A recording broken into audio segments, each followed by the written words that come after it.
to my channel. This is the Unintentional ASMR Book Club, and if you're new here, thanks for joining in. You're just in time. Tonight's book is called The Godfather, and I'm going to read parts of chapter 1 from book 1. So let's begin. Amerigo Buonasera sat in New York Criminal Court number 3 and waited for justice, vengeance on the men who had so cruelly hurt his daughter, who had tried to dishonor her. The judge, a formidably heavy-featured man, rolled up the sleeves of his black robe as if to physically chastise the two young men standing before the bench.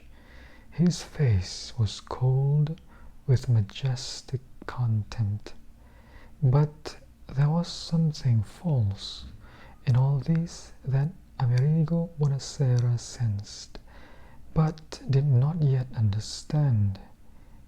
"You acted like the worst kind of degenerates," the judge said harshly. Yes, thought Amerigo Buonasera. Animals. The two young men, glossy hair crew-cut, scrubbed clean-cut faces composed into a humble contrition, bowed their heads in submission. The judge went on.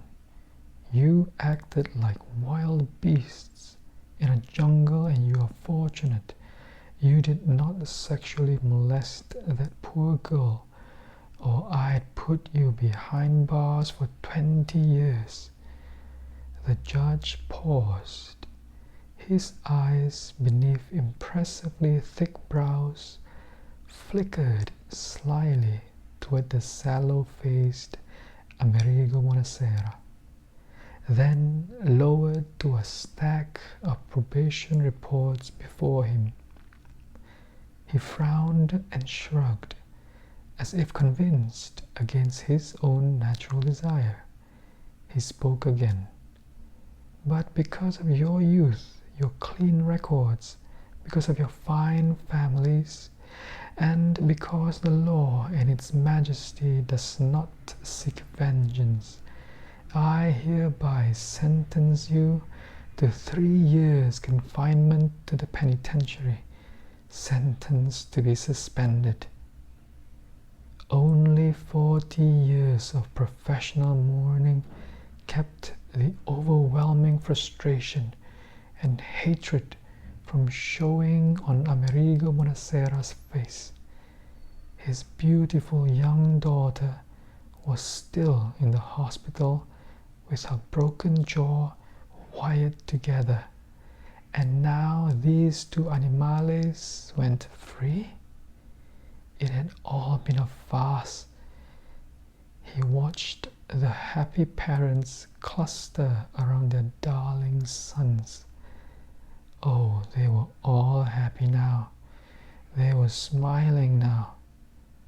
The black bile, sourly bitter, rose in Buonasera's throat, overflowed through tightly clenched teeth. He used his white linen pocket handkerchief and held it against his lips. He was standing, so when the two young men strode freely up the aisle, confident and cool-eyed, smiling, not giving him so much as a glance, he let them pass without saying a word, pressing the fresh linen against his mouth. The parents of the animales were coming by now, 2 men and 2 women his age, but more American in their dress.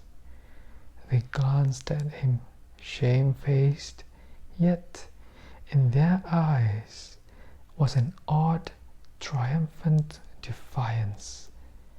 Out of control, Buonasera leaned forward toward the aisle and shouted hoarsely, "You will weep as I have wept. I will make you weep as your children make me weep. The linen at his eyes now. The defense attorneys, bringing up the rear, swept their clients forward in a tight little band, enveloping the two young men who had started back down the aisle as if to protect their parents. A huge bailiff moved quickly to block the row in which Bonacera stood, but it was not necessary. All his years in America, Amerigo Bonacera had trusted in law and order, and he had prospered thereby. Now, though his brain smoked with hatred, though wild visions of buying a gun and killing the two young men jangled the very bones of his skull, Bonacera turned to his still uncomprehending wife and explained to her, "They have made fools of us." He paused and then made his decision, no longer fearing the cost. For justice we must go on our knees to Don Corleone.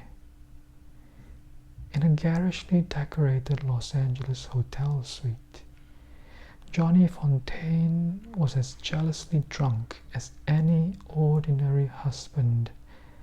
Sprawled on a red couch, he drank straight from the bottle of scotch in his hand, then washed the taste away by dunking his mouth in a crystal bucket of ice cubes and water. It was 4 in the morning, and he was spinning drunken fantasies of murdering his trampy wife when she got home, if she ever did come home. It was too late to call his first wife and ask about the kids, and he felt funny about calling any of his friends now that his career was plunging downhill. There had been a time when they would have been delighted, flattered by his calling them at 4 in the morning, but now he bored them. He could even smile a little to himself as he thought that on the way up, Johnny Fontaine's troubles had fascinated some of the greatest female stars in America. Gulping at his bottle of scotch, he heard finally his wife's key in the door. But he kept drinking until she walked into the room and stood before him. She was to him so very beautiful. The angelic face, soulful violet eyes, the delicately fragile but perfectly formed body. On the screen her beauty was magnified, spiritualized. 100 million men all over the world were in love with the face of Margot Ashton and paid to see it on the screen. "Where the hell were you?" Johnny Fontaine asked. "Out fucking," she said. She had misjudged his drunkenness. He sprang over the cocktail table and grabbed her by the throat. But close up to that magical face, the lovely violet eyes, he lost his anger and became helpless again. She made the mistake of smiling mockingly, saw his fist draw back.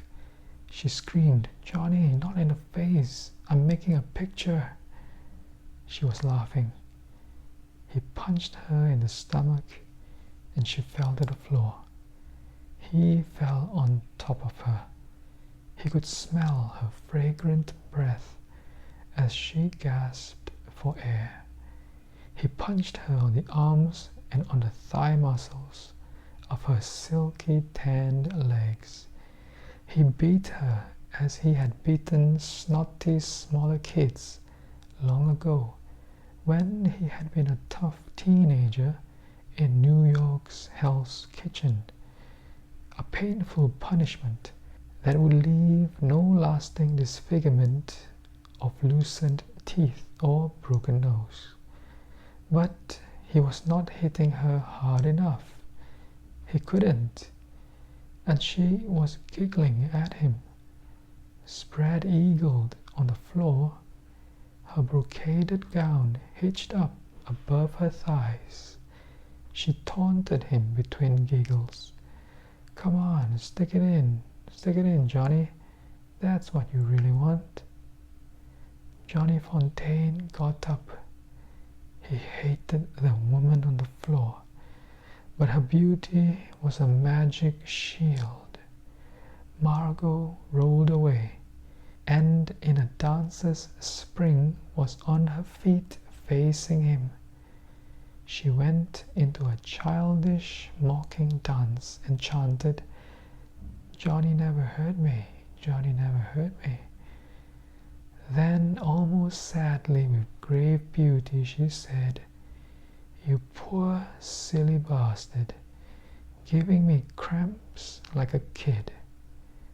Ah, Johnny, you always will be a dumb, romantic guinea. You even make love like a kid. You still think screwing is really like those dopey songs you used to sing." She shook her head and said, "Poor Johnny. Goodbye, Johnny." She walked into the bedroom and he heard her turn the key in the lock.